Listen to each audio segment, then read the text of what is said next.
Welcome back sa another adventure kasama ang aming Suzuki Espresso. Sa video ito, samahan nyo kaming puntahan ang Subic para ma-experience ang pagsakay at kumain sa isang yate.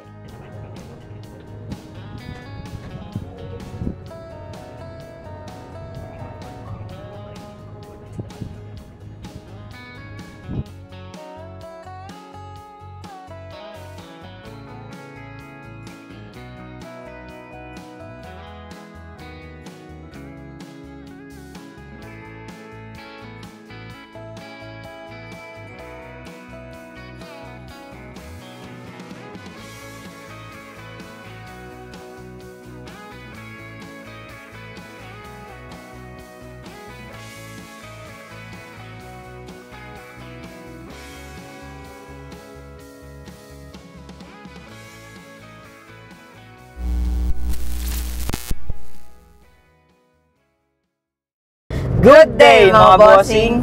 Another day, another travel vlog na naman! And for today's video, magsa-celebrate kami ng aming 5th anniversary sa Subic, Zambales. Subic? Ang Subic ba nasa Zambales? Yes. Oh. Grabe naman yung energy mo. From 10 ako to 2. Kasi, almost 3 hours na ako nagmamaneho. Yeah. Pero actually, yung 3 hours, may energy na ako. A good day, mga bossy. Parang ewan. So, yung 3 hours, actually, mabilis lang yun. Kapag expressway kayo nag-drive or dumadaan. Pero kapag yung 3 hours, sa mga service road kayo, matraffic, ramdam mo yung pagod. Pero pag expressway, dire-diretso, 3-4 na oras, ramdam mo, parang ang bilis lang. No? So, 3 hours yung biyahe namin from Manila, nandito na kami sa Subic. At kung first time ninyong pupunta dito sa Subic, beware, kasi iba po ang traffic law or rules nila dito. Meron silang tinatawag dito na first stop, first go. Mamaya papakita namin sa inyo yung mga stoplight nila dito. Kasi nung first time namin nagmaneho dito, gamit itong aming Suzuki Espresso, nahuli po kami. Na kami ng enforcer. Mabuti na lang at magalang kami sa enforcer at hindi kami nakipagtalo kasi nga first time namin dito, hindi namin alam. Pinagbigyan po kami ni manong enforcer. That was how many years ago, bebe? 4 years ago? Di lang. Ganon. 4 to 5 years. 4 to 5 years nung kami ay pumunta dito. Nahuli po kami. Dito kami stay ng 1 night. Anong pangalan yan? The Aurora Subic Hotel. By H. Yan. HII or H2? Ano kulay yan? Brown? Yes. Yan. Hindi siya front white. beach, pero meron siyang swimming pool. Ito mga bossing, tingnan nyo to. Ito yung sinasabi kong first stop, first go. Pansinin nyo yung mga sasakyan. Nag-i-stop sila. Full stop. Kagaya ko, mag-full stop ako. Susunod yung puti. Yan. Ako na yung next dyan. Okay. Yun. Yun po yung first stop, first go.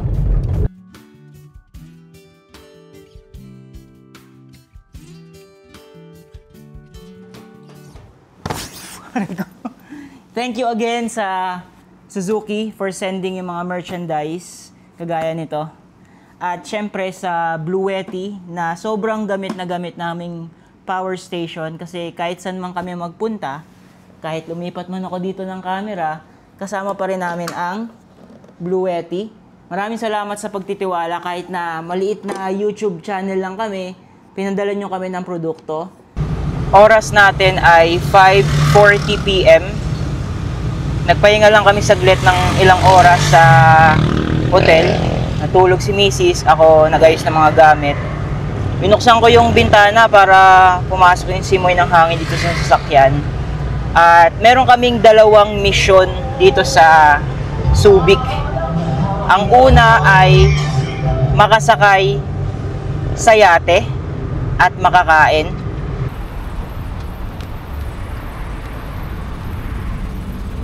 At ang pangalawang mission namin ay magpa-car wash. Dahil ang dumi po ng aming espresso. Ayan po. Wala pa pong hugas yan. Simula nung nagdinggalan kami ay hindi pa po naka-car wash. Napakadumi pa. Kaya maghahanap kami ng car wash dito sa Subic. Ayan yung mga yate, bebe, oh. Ayun ang mga yate. Ayan. Ayan. Isa dyan, dapat masakyan namin. Ito yung mga yate. Ayan, ang dami. Yan ang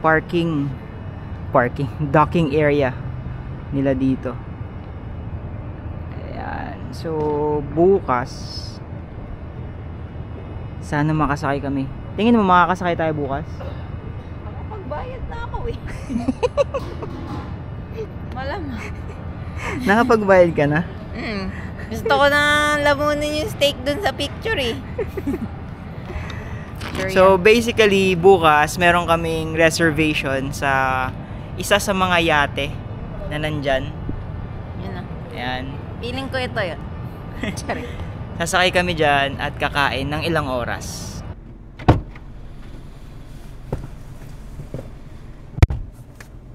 Hello. Good day mga bossing. Kaka-check out lang namin sa hotel. At ang next destination namin ngayon, bali, anong oras na ba? Alas 12? Yep, kaka-check out lang namin. So, it's 12:25 and on the way kami para kumuha ng pang-catering sa Dinalupihan Public Market kung saan kumuha rin kami ng goods dito before nung nagbataan kami. So bakit catering services? Meron po kasi kaming food business. Nagpe-prepare kami ng mga food packs para sa mga party, any events. Mga crew meals, Yes. tapos, ayan. Kanan lang ako dito, walang mga sasakyan. Okay, so ang punta namin ngayon is sa Dinalupihan Public Market para kumuha nga ng mga gulay. Hopefully mas mura yung gulay doon. Kasi mamayang gabi kami ay pabalik na ng Maynila. Pero may dalawang agenda pa tayo mga bossing na hindi natutupad dito. Una is makasakay ng yate. Mamayang gabi yun, dinner time. Doon na rin kami kakain sa mismong yate. Syempre kukuha na natin ng mga footage yan. Sana magaganda yung makuha nating aerial habang nakasakay sa yate. At pangalawa is makapagpa-car wash. Napakadumi po. Ayan po. Ang dumi po. Maambon sa labas. Ayan. Sana, mas maganda kung umulan na lang ngayon, no? Umulan ka na lang ng malakas. Pero mamayang gabi, huwag kang uulan. Kasi kami ay sasakay ng yate. Ito po, paulit-ulit kong sinasabi, maging observant kayo dito sa first stop, first to go. Dito po sa Subic. Hindi naman lahat ng areas, pero may mga selected areas na kailangan yung sundin. Yung first stop and first to go. Shoutout po kay Sir Alexel. Ito po, nag-message sa atin. Nagpalalamove siya sa atin ng original Samouth na side awning 2 meters by 2.5 meters. Ayan po. At naikabit niya na kagad. Ang comment ni Sir, nakabit ko na Sir, solid. Ito yung kanyang unit, naka wild track siya, kinabit sa 4x4 pickup. At napakaganda oh.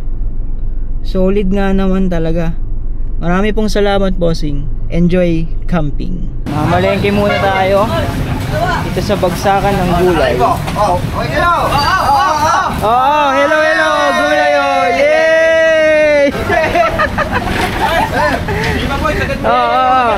Ito maganda oh. Anong pangalan mo, miss? Kenzie. Pwede ba kiss? Ay! Ito si bossing ang may-ari ng gulay. Saan galing mga gulay nyo? Baby siya. Makaka-discount pa kami? Pare. Biglang tumahimik ah. Sa discount, wala kang asahan. Basta marami, may discount! Yun!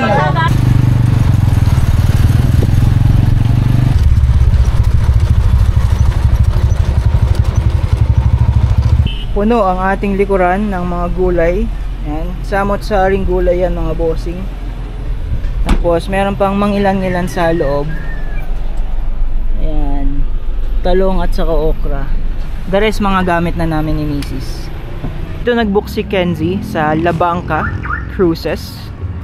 Ayan, para sa aming yacht experience. Pasok tayo dito. Yan na po, may mga nagbibidyoke na po. Video. Ayan po. Hello po, shout out sa mga nagbibidyoke dyan. Pero ito po ang pupuntahan namin. Ayan o. Ganda. Yate.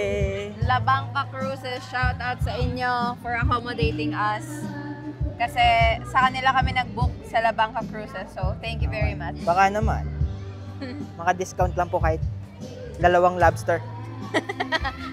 Yan po yung sasakyan namin.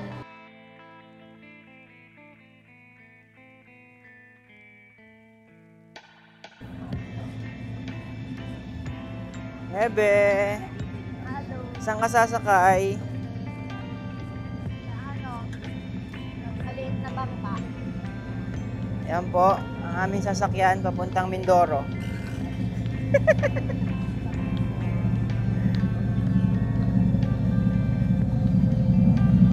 Diba? La Blanca. Dalawa po. Shoutout ka muna, kuya. Hello po, hi. Yan o, shoutout. Wow. Yum, yum, yum. Ito si Captain. Hello po. Tayo sa taas.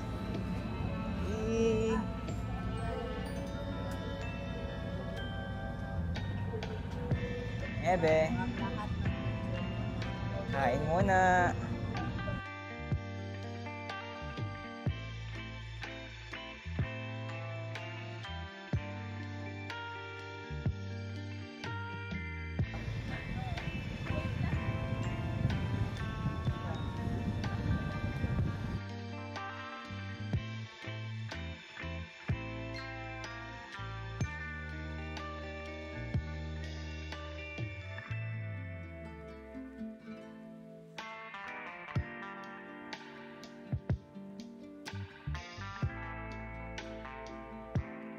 Patapos na yung ilang oras na pagstay namin dito sa yate. Ano pangalan ng yate?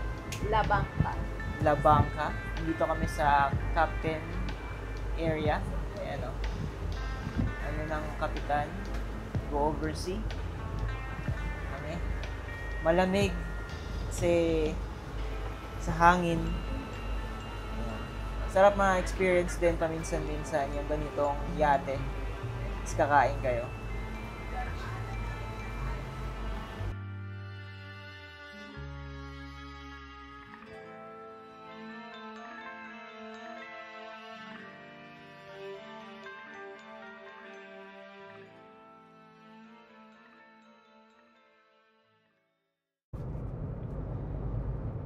Yun, ito na talaga.